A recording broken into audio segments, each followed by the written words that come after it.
کہ اصل میں ساری یہ خرابیاں جو پیدا ہوتی ہیں، چاہے وہ غیبت ہو، چاہے وہ بد نظری ہو، چاہے وہ حب جاہ ہو، عجب ہو، خود پسندی ہو، یہ سارے کے سارے شاخسانے ہیں اللہ تعالیٰ کے ساتھ تعلق مضبوط نہ ہونے کے۔ اللہ تبارک و تعالیٰ کے ساتھ تعلق مضبوط ہو، اللہ تبارک و تعالیٰ کا دھیان رہے، تو پھر یہ چیزیں قریب بھی نہیں پھٹکتی۔ دل میں اللہ تبارک و تعالیٰ کے ساتھ رشتہ جڑا ہوا ہو، اللہ تبارک و تعالیٰ کی نعمتوں کا دھیان ہو، اس نعمتوں کا شکر ادا کرنے کی توفیق ہو رہی ہو، اللہ تبارک و تعالیٰ نے جو کچھ اس کائنات کے اندر پیدا فرمایا ہے اس میں اس کو سوچنے کی، اس کے اوپر فکر کرنے کی، اس کو سوچنے کی عادت پڑی ہوئی ہو، تو پھر یہ باتیں جو ہے یہ ہوا کی طرح اڑ جاتی ہیں، یہ انسان کے اوپر اثر انداز نہیں ہوتی۔ جبکہ خیالات کی، انسان کے جو خیالات کی رو ہے، پچھلی مرتبہ میں عرض کر رہا تھا کہ خیالات کی رو کو رخ بدلو۔ ہر وقت دل و دماغ کے اوپر جو خیالات مسلط ہیں وہ سب لذت حاصل کرنے کے ہیں، راحت حاصل کرنے کے ہیں، دنیا کے منافع حاصل کرنے کے ہیں۔ ان سے اپنے خیال کو اس طرف سے ہٹا کر اللہ تبارک و تعالیٰ کی طرف، اللہ تعالیٰ کے حاکمیت کی طرف، اس کی خالقیت کی طرف، اس کے انعامات کی طرف، اس کی نعمتوں کی طرف، اس کی طرف دھیان کو پلٹاؤ، اور ایسا ہو جائے کہ اللہ تبارک و تعالیٰ کا دھیان رہے۔ دل میں جو خیالات آئیں، وسوسے بھی آئیں، تو اللہ تبارک و تعالیٰ کی عظمت کے، اس کی محبت کے، اس کے انعامات کے وسوسے آئیں۔ اللہم اجعل وساوس قلبی خشیتک و ذکرک واجعل ہمتی و ہوایا فیما تحب و ترضی، نبی کریم صلی اللہ علیہ وسلم نے دعا سکھائی۔ تو جب یہ خیالات کی رو اس طرف پلٹتی ہے، خیال تو آئے گا، کوئی نہ کوئی آئے گا۔ خانہ خالی رہ دیو میں گرت، اگر خالی ہو گئے، اللہ تعالیٰ کے ذکر سے خالی ہو گئے، اللہ تعالیٰ کے یاد سے خالی ہو گئے، تو پھر شیطانی خیالات آئیں گے، شیطانی وساوس آئیں گے۔ اسی لیے نبی کریم سرورت عالم صلی اللہ علیہ وسلم نے تلقین فرمائی کہ ان یکون لسانک رطبا بذکر اللہ، تمہاری زبان اللہ کے ذکر سے تر رہے، چلتے پھرتے اٹھتے بیٹھتے زبان پر ذکر ہو اللہ تبارک و تعالیٰ کا۔ ارے بھائی، نہ اس میں کوئی محنت ہوتی ہے، نہ اس میں کوئی مشقت لائق ہوتی ہے، نہ کوئی پیسہ خرچ ہوتا ہے۔ جا رہے ہو نا، چل رہے ہو، تو جاتے ہوئے چلتے ہوئے کوئی ذکر زبان پر لے آؤ، کوئی حافظ ہے تو تلاوت کرتا رہے، کوئی درود شریف پڑھ لو، کوئی سبحان اللہ پڑھ لو، الحمدللہ پڑھ لو، لا الہ الا اللہ پڑھ لو، اللہ اکبر پڑھ لو۔ چلتے پھرتے عادت ڈالو کہ زبان اللہ تبارک و تعالیٰ کے ذکر سے تر رہے۔ شروع میں صرف زبان تر ہوگی، لیکن جوں وقت گزرے گا اور عادت پڑے گی تو وہ زبان تر ہونے کے ساتھ ساتھ انشاءاللہ دل بھی اللہ کی یاد سے تر ہوگا۔ بعض لوگ سمجھتے ہیں کہ زبانی ذکر کرنے سے کیا حاصل، زبانی ذکر کرنے سے کیا، جبکہ دل میں اللہ تعالیٰ کا خیال نہ ہو، تو یہ خیال بھی شیطان کا دھوکہ ہے۔ یہ پہلی سیڑھی ہے، اگر یہ سیڑھی نہیں چڑھو گے تو آگے کی منزل پر تک بھی نہیں پہنچ سکتے۔ تو شروع میں زبان ہی کو تر رکھو اللہ تبارک و تعالیٰ کے ذکر سے، چلتے پھرتے اٹھتے بیٹھتے زبان پر اللہ تعالیٰ کا ذکر ہو، تو رفتہ رفتہ یہ بھی ہونے لگے گا کہ بھئی سبحان اللہ تو پڑھ رہا ہوں، الحمدللہ تو پڑھ رہا ہوں، لیکن الحمدللہ کیوں کہہ رہا ہوں کہ ساری تعریفیں اللہ کے لیے ہیں؟ کیوں کہہ رہا ہوں کہ اللہ تعالیٰ پاک ہے ہر چیز سے؟ تو ذہن اس طرف جانے لگے گا کہ دیکھو اللہ تبارک و تعالیٰ کی یہ پھیلی ہوئی کائنات ہے، اس میں اس کے تجلی کے مظاہر نظر آ رہے ہیں، اور یہ جو کچھ کائنات میں ہو رہا ہے اسی کے حکم سے ہو رہا ہے، اسی کی مشیت سے ہو رہا ہے، وہی کارساز ہے، وہی ملک کی مشکل کشا ہے، وہی حاجت روا ہے۔ یہ خیالات پر رفتہ رفتہ آنے لگیں گے، اور پھر یہ ہو جائے گا کہ آدمی کو چلتے پھرتے بھی اور اٹھتے بیٹھتے بھی اللہ تبارک و تعالیٰ کی یاد اس کے دل میں ہوگی، اس کی نعمتوں کے اوپر شکر ادا کرنے کا جذبہ ہوگا۔ تو ایک وقت ایسا آ جاتا ہے کہ پھر دوسرے خیالات کم پڑ جاتے ہیں، کم ہوتے ہوتے ختم ہو جاتے ہیں۔ ہمارے حضرت فرماتے تھے، حضرت عارفی قدس اللہ تعالیٰ سرہ، حضرت حکیم الامت رحمۃ اللہ علیہ کا یہ قول نقل فرماتے تھے کہ اب تو کچھ ایسا ہو گیا ہے کہ جیسے یوں کہہ رہے ہیں کہ اب یہ کر لو، اب یہ کر لو، اب یہ کر لو، یعنی اللہ تبارک و تعالیٰ کی طرف دھیان کی ایک صورتحال پیدا ہو گئی ہے کہ قدم قدم پر ایسا لگتا ہے کہ اللہ تبارک و تعالیٰ یوں فرما رہے ہیں کہ ایسا کر لو۔ تو ہر وقت اللہ تعالیٰ کے ساتھ ذات سے تعلق مضبوط ہو جاتا ہے۔ حضرت فرماتے ہیں کہ حضرت بیماری کے عالم میں جو مرض وفات تھا اس میں آنکھیں بند کیے ہوئے لیٹے رہتے تھے، تو اس حالت میں کبھی کوئی آدمی آ کے کوئی دوا کے لیے کوئی بات کہہ دی یا کوئی ایسی، تو کبھی آپ مختصر جواب دیتے۔ جب زیادہ دیکھا کہ لوگ اس طرح کر رہے ہیں تو ایک مرتبہ فرمایا، کیوں ایک مشغول آدمی کو تنگ کرتے ہو، کیوں ایک مشغول آدمی کو تنگ کرتے ہو؟ حالانکہ بظاہر دیکھنے میں تو مشغول کچھ بھی نہیں، بستر پہ پڑے ہیں، آنکھیں بند ہیں، ہاتھ پاؤں چل نہیں رہے، لیکن فرمایا کیوں ایک مشغول آدمی کو تنگ کرتے ہو؟ تو مشغول کاہے سے ہیں؟ مشغول ہے اللہ تبارک و تعالیٰ کے ذکر سے، اس کے فکر سے، اس کی یاد سے۔ تو اللہ تبارک و تعالیٰ اپنے رحمت سے اپنے ذات کے ساتھ یہ تعلق عطا فرما دے تو پھر یہ سارے جو جھنجٹ ہیں غیبتوں کے اور برائیوں کے اور حب جاہ کے اور حب مال کے اور حب دنیا کے اور بد نظری کے، اور یہ سب جو ہیں وہ ختم ہو جاتے ہیں۔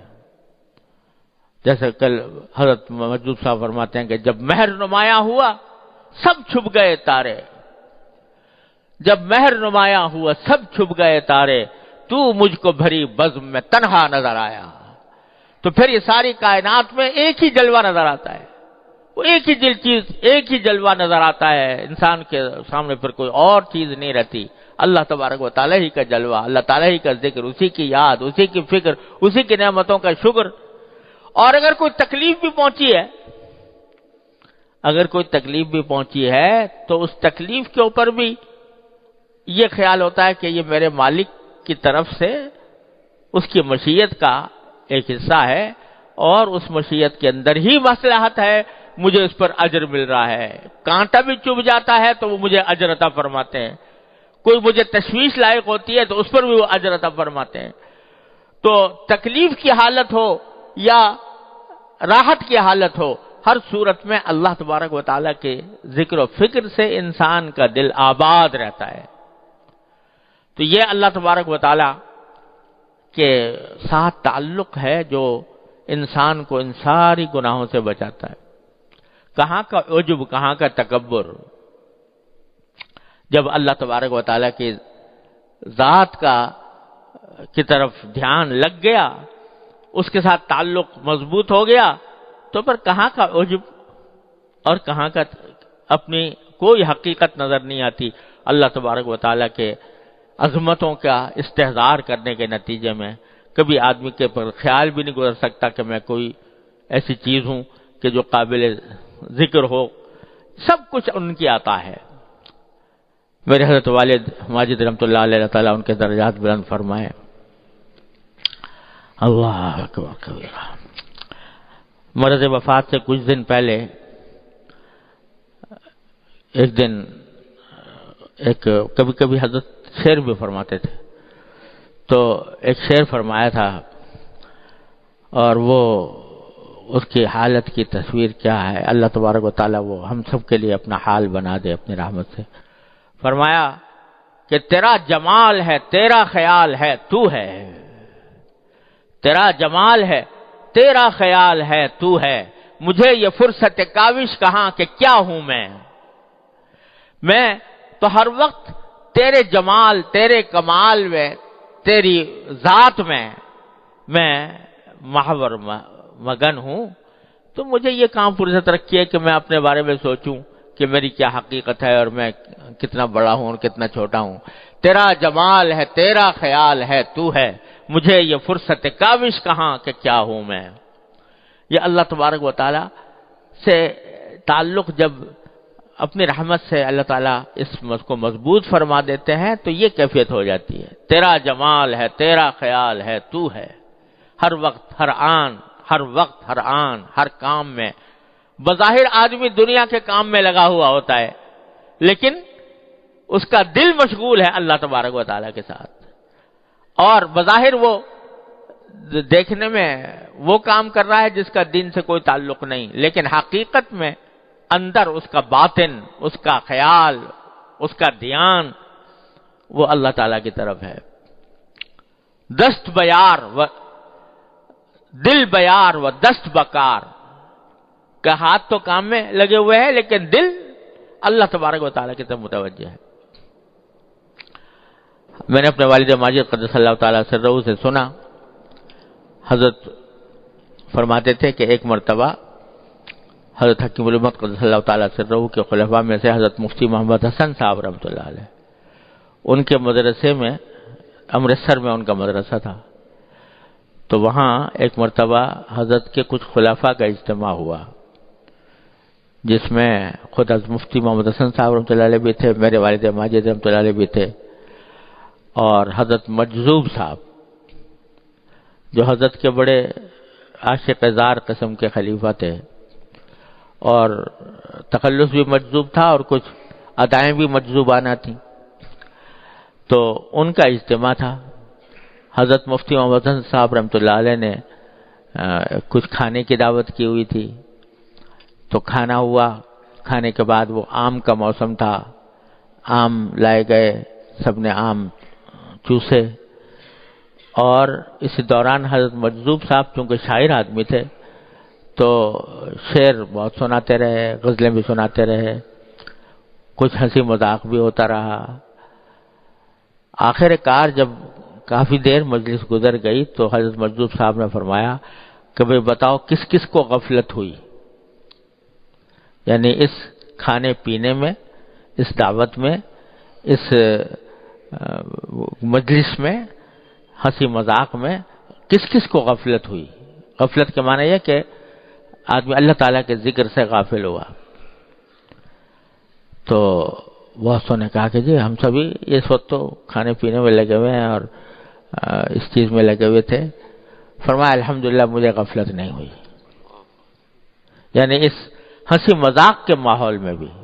اس کھانے پینے کے ماحول میں بھی، اس دوستانہ مجلس کے ماحول میں بھی الحمدللہ مجھے غفلت نہیں ہوئی. کیا معنی کہ یہ سب کچھ ہو رہا تھا ظاہری اعتبار سے، لیکن دل اللہ تبارک و تعالیٰ کی طرف متوجہ تھا. اس ہنسی مذاق کی مجلس میں جو لطف آ رہا تھا وہ بھی اللہ تعالیٰ کی عطا تھی، اور اس کی عطا ہونے کے ناطے اس سے اس کا شکر ادا ہو رہا تھا کہ اللہ آپ نے یہ اچھی مجلس عطا فرمائی ہے، اچھا کھانا عطا فرمایا ہے، اچھی لذتیں عطا فرمائی ہیں. تو اس وقت بھی اللہ تبارک و تعالیٰ سے رشتہ الحمدللہ قطع نہیں ہوا تھا، جڑا ہوا تھا اللہ تبارک و تعالیٰ سے. تو یہ کیفیت ایسا نہیں ہے کہ کوئی ناممکن بات ہو، کوئی محال چیز ہو، ناممکن العمل ہو جاتی ہے. اور ہوتی کس طرح ہے کہ مشق سے، بار بار کرنے سے، ایک چیز کے تکرار سے پھر وہ عادت بنتی ہے، اور عادت جو ہے وہ پھر آخرکار فطرت ثانیہ بن جاتی ہے انسان کی، کہ اس میں ہر کام کے ساتھ دوسرا عمل بھی. یہ تو نبی کریم سرور عالم صلی اللہ علیہ وسلم نے مختلف مواقع پر دعائیں سکھائیں کہ بیت الخلاء میں جا رہے ہو تو یہ پڑھو، اور باہر نکل رہے ہو تو یہ پڑھو، بستر سے اٹھو تو یہ پڑھو، مسجد کی طرف جا رہے ہو تو یہ پڑھو، مسجد میں داخل ہو رہے ہو تو یہ پڑھو، نکل رہے ہو تو یہ پڑھو، بازار میں جاؤ تو یہ پڑھو، کھانا کھاؤ تو یہ پڑھو، پانی پیو تو. یہ کیوں؟ یہ اس لیے کہ تاکہ یہ کام بھی کرتے رہو اور ان کاموں کا رشتہ اللہ تبارک و تعالی سے بھی جوڑتے رہو. ہر لمحے،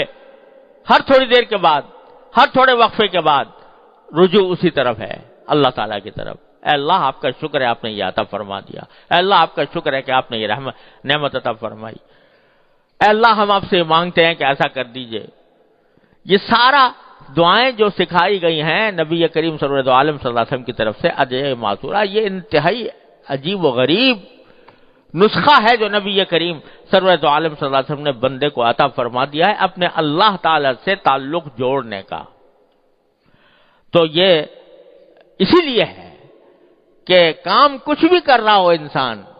لیکن اس کا رشتہ اللہ تبارک و تعالیٰ سے جوڑا ہوا ہو، اللہ تعالیٰ کی یاد اس کے دل میں ہو، اللہ تعالیٰ کا ذکر اس کے دل میں ہو، تو جب یہ کیفیت ہو جاتی ہے تو پھر یہ ساری گناہ اور ساری معصیتیں اور منکرات یہ دھوئیں کی طرح اڑ جاتے ہیں اللہ تعالیٰ کے فضل و کرم سے۔ پھر انسان کو کچھ یاد نہیں رہتا سوائے اللہ تبارک و تعالیٰ کی نعمتوں کے، اس کے ذکر و فکر کے۔ اور یہ چیز جو ہے بھائی ایک تو مشق سے حاصل ہوتی ہے، دوسرے صحبت سے حاصل ہوتی ہے، کہ جب ایسے لوگوں کے ساتھ اٹھنا بیٹھنا ہوگا جو اللہ تبارک و تعالیٰ کے ساتھ جوڑے ہوئے ہیں، تو اس اٹھنے بیٹھنے کے نتیجے میں وہی کیفیت ہمارے اندر بھی آ جائے گی۔ اور اگر ایسے لوگوں کے ساتھ اٹھنا بیٹھنا ہوا جو غافل ہیں، اللہ بچائے غفلت میں ہیں، کہ